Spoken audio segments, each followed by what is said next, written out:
Hi bazala bamzitho, welcome to Umgosi noMagatsheni. I am uMagatsheni, umgosi wethu wanamhlanje.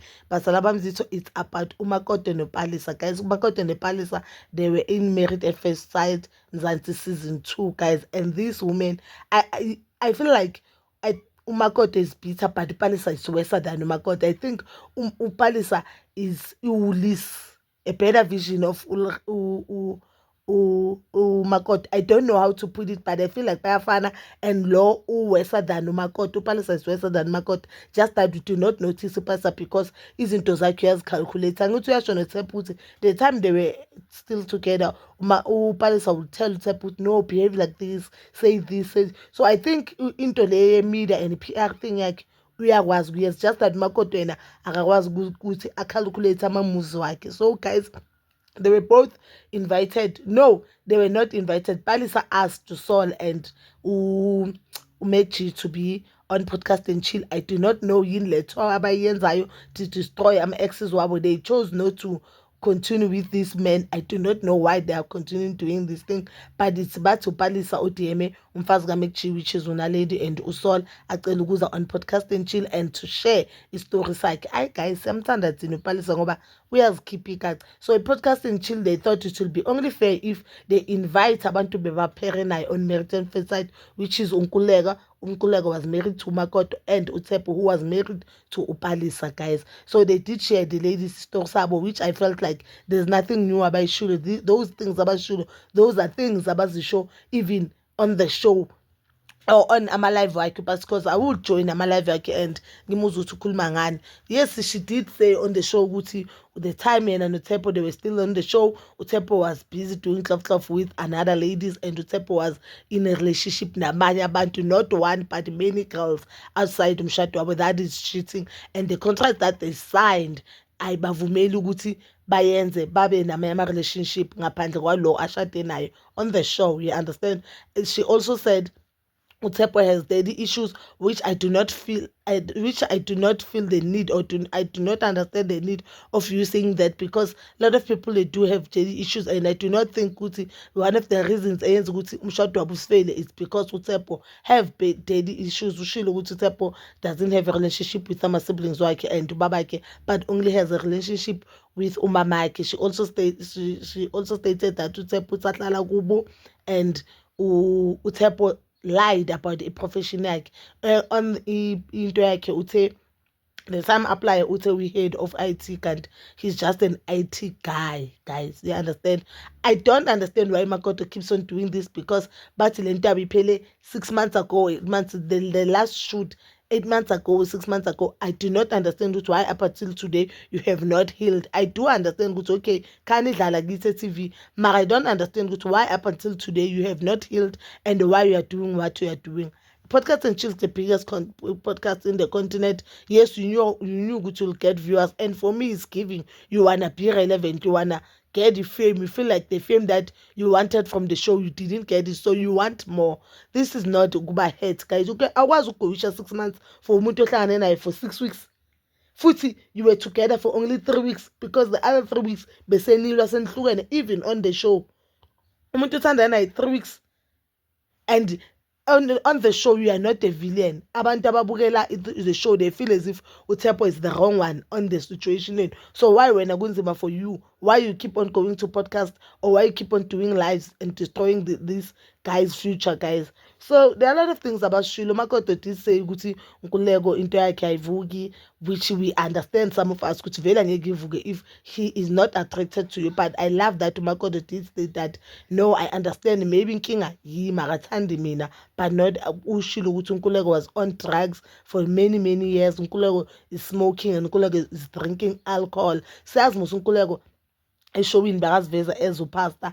And guys, I've been saying ukuthi uNkuleko, yes, angaba yena athulile akwazi ukuthi abehave nanani, but that doesn't mean ukuthi umakoti the way areacta ngakhona areact late. I feel like uNkuleko uyenza something athule, then uyazi ukuthi umakoti uzophendula in some manner, or you understand. So umakoti ushilo ukuthi uNkuleko bekabhema before bekabhema ama-drugs. So the time bahlangana bona uNkuleko bakane vape. My brother, ubhema kanjani wena? Because for me, that thing iyafana nabo habli, uyafana nomuntu obhemayo. And I do not think ukuthi i-religion yakho iyavuma ukuthi ubheme, and I don't understand ukuthi why uthi umfundisi why lo bhema uphuza kanjani.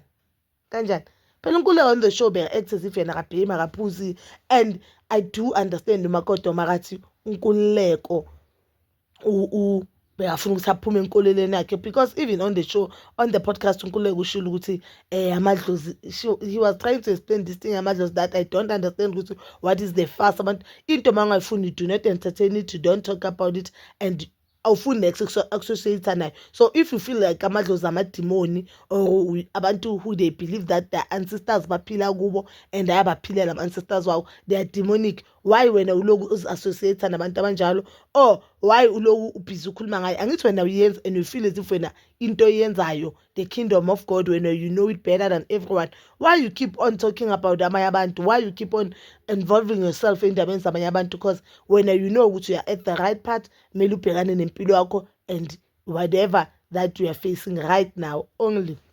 uMakoto also stated that uNkululeko hasebethi Nkululeko is a career guy. I don't see anything wrong because you are unemployed, ma'am. You are so unemployed.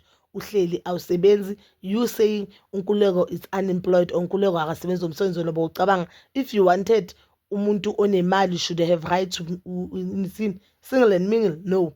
Date my female, and you state that you want someone who's working or someone who's managed. Are we married at first sight? Because married at first sight is not the show that they provide you with a rich man or whatever, but it's the show that they'll give you the man that they think you deserve and uzoshada naye. You get? So then the second part, baletha uNkululeko, guys. If I tell you ukuthi labantu, these couples, they hate each other to a core, believe me. So uNkululeko babozile ukuthi what happened bayasho. The sad part kuyo yonke le kule story abashow is that uTshepo is now unemployed because of izinto that the way he was training. Remember, there's a time uMakoto, I assume Makoto futhi Bongani asked uPalisa ukuthi Palisa, is Tshepo abusing you? uPalisa indlela khale ngayo, guys, it was saying yes, this guy is abusing me. Let's just be honest. It was giving, this guy abused me. Simple.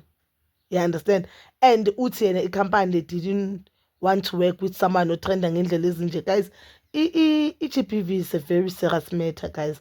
And as nami CEO of the company, if I was the CEO of the company, I don't think I'll be working with someone who was ngokuthi uhlukumeza abantu besifazane. You get? And uthi some of the things ezimenza ukuthi emsebenzini bavumelane with the CEO ukuthi ngcono uhlale phansi for now, just because reputation of the company is more important, guys.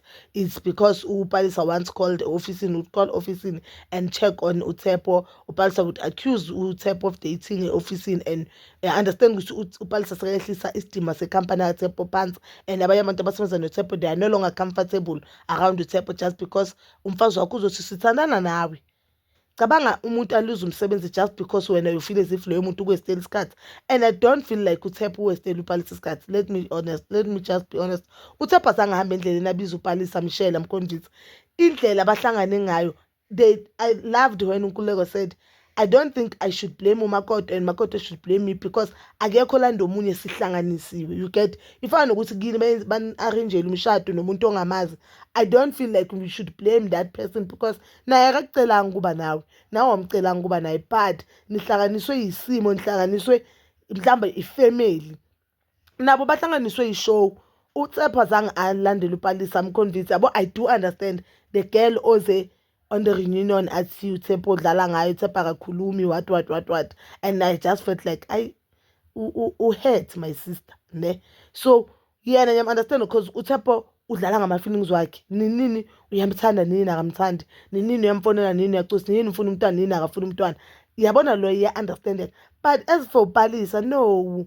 As much as we are a victim of this thing, uTshepo is victim of this thing because now uTshepo, you are not the woman bangayishela endleleni, you are not the woman bangazikhethela yona, but because of the show and the contract that you both signed, and you said because of now uTshepo ukutshela ukuthi angisakuthandi mina, I don't think we are the woman that I want, then you decided to, you know what, asiqhubeke for the sake of the contract and the sake of the show, then sizohlukana at the end of the show. I don't understand ukuthi why you are saying much izinto those are very matured and you are acting like umntwana. I don't understand because you saying no mina noThepo besingayenza kanje siphile kahle sichubeke ngeshow then sihlukana ngaphandle njengoba ngani noPortia if they really break up. Yebo into yabi matured. I don't understand why you'll do that. I don't understand why you'll say that. And I don't understand why ungafileli umntwana ubuhlungu ukuthi akasesebenzi just because of you. And you are busy doing ama TikTok lives, you are busy going to ama podcast trying to destroy this man. This man akakuzalisanga, this man akakushelanga, this man akakuthembisanga ukulobola. Woyini le eyamanga ekuthengisele yona. I don't understand.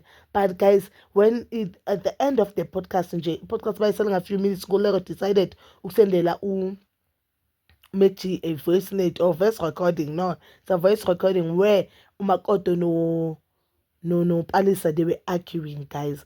So yeah, one thing about Palisa, anyeka vuma ukubhulishwa. And there I felt like Umakoto bakakhuzela Palisa a right thing. Ingakho Palisa angamameli because abantu bamamkhuza ufuna ukuzijustify. I don't know why. Upalisa lapha uMakoto bakhuza Palisa for a simple thing and a real reason. Makoto unento ezwrong but lapha bakakhuluma iqiniso ukuthi you cannot ukuthi uthi mawukhuluma ngoThepo and you body shame Thepo. Stop body shaming this guy because yes uPalisa complain uThepo makathi you are ugly or futhi Thepo didn't say you are ugly. Say that is why your father used to say you are ugly. Was Storm but yena she feels as if it is right to body shame Thepo. You don't know struggle Thepo go through because of this body. You do not know whether Thepo enjoy and love this body or it's just that God gave me this body and I'm full of slim. You don't know even 10% of the things abantu abanomzimba they go through. Especially men, guys, because the society has this stigma sokuthi or has this thing ukuthi indoda enomzimba into yayo incane. Indoda enomzimba ayikwazi ukusatisfy umuntu wesimame. Indoda enomzimba ayifunwa. You get, it's like being a yellow bone umfana. You understand? Amantombazane they want tall, dark and handsome. Sometimes not even handsome. As long as you are tall and dark, it's what they want. So you don't know izinto azifesayo this guy having this body and you body shaming him. You are making it worse just because 80% of people who watch the show they are on your side. You feel as if it's good or it's right to body shame another person. It's wrong. Let's just be honest.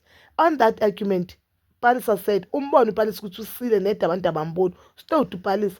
Palisa said to Makoto, "Ufuna ngifane nawe and ngilale nawe all of the crew members." So uyashukulela ukuthi indaba ukuthi uPalisa ulala nama crew members uyithathe lapho. And Palisa uThepo man uMakoto uyashukulela ukuthi Makoto ukuthi ulala some of the crew members ngithathe kuPalisa which is the best friend yakhe. And they're saying these two friends they were also saying Makoto or Palisa or Makoto, one of them was telling omunye ukuthi abona at the reunion I want to destroy one of the couples. Angithi vele obviously bokusele uPortia and Bongani also uNelisa and uGuy. That means mina I feel like uPalisa bekayisho sesiyahle babazana. I'll tell you why.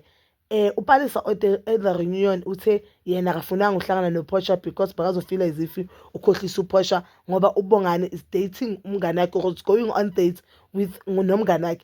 I don't understand and I don't see reason of her saying that, but it was giving ngizoceda lomshado. And remember ukwatele le nto le yaphela ukuthi uMakoto ubuze etafuleni ukuthi wena nina uPalisa ungitshela ukuthi benikhuluma ngami usesenalo lagcuba ukuthi laba bamngenela ukuthi ukhipha isiphiri sabo. And she said uPortia oyishilo, if you remember, she said uPortia bekakhuluma yena noPortia bebakhuluma ngoMakoto and uPortia uthe, you understand, uNelisa wathi makathi ukhuluma uPortia wathi no you were not there bukhona mina naye lo akhuluma ngoMakoto. So usabambele lokugcubulelo ingakho I feel the need ukuthi, because I don't understand ukuthi why bangayisho for type babes. I don't feel comfortable going with you out because mina nobangani we are not in good terms. You understand? Usho on the reunion because bekafuna expose Bongani to Bongani is going on dates with someone else. And remember, there were also a lot of allegations that Uposha and Bongani are no longer together, and Bongani is going on dates with someone. So we approve those allegations true, and Bongani Pigisila on the reunion. Washo what I understand good why man they feel the need to destroy a man relationship, but I don't think Uposha would see me just because vele Uposha and Bongani into abo bese iphelile. You get? Yabona iMarried at First Sight next season, if season 3 siyabacela ngoba they already must bayikhiphile ukuthi if you wanna join you can come what siyabacela bandla ukuthi next time ba-check-e yonke into and mabenza interview bangathathi ngesikhozi because sesizwile ukuthi even uPalisa noMakoto bangene just because they knew ama-directors or people up there, those are part of the show. So abangenanga just because they felt as if bafuna abantu. They should also futhi consider i-age, guys. You cannot take umuntu ona 30 then bakufaka on the show. Hayi guys, or yabona kuleko mhlambe because bekathi uChristian in maybe izwakala. Sometimes they should also consider age, behavior, career. Babona ukuthi what is the reason ufuna lento? Why ufuna lento so deeply? You understand? Because sometimes kumele ubheke umuntu athi ngi-actor. So umuntu uyofuna amagigi ngathi. Umuntu ofuna amagigi ngathi because uMakoto ugcina avumile ukuthi no what vele mina bese ngi-actor ngibonile ukuthi le ndoda ngifuna I must just give you what I want, and uyasho ukuthi now uyasebenza uwathulile ama-gigs bambona ukuthi uyakwazi ukuzikhalisa, uyakwazi ukuzifentisa, uyakwazi ukugcoka ama-trams ugood nje e-acting which is a career yakhe, but we still omunye umntana isikhathi oye lapha just because he really wanted to have someone abazothandana nebaphushe lempilo naye. But bazalwane, you can comment down below your thoughts, and please don't forget to like, subscribe, share, and hit that notification button. Ngithanda ukuya nokubuya.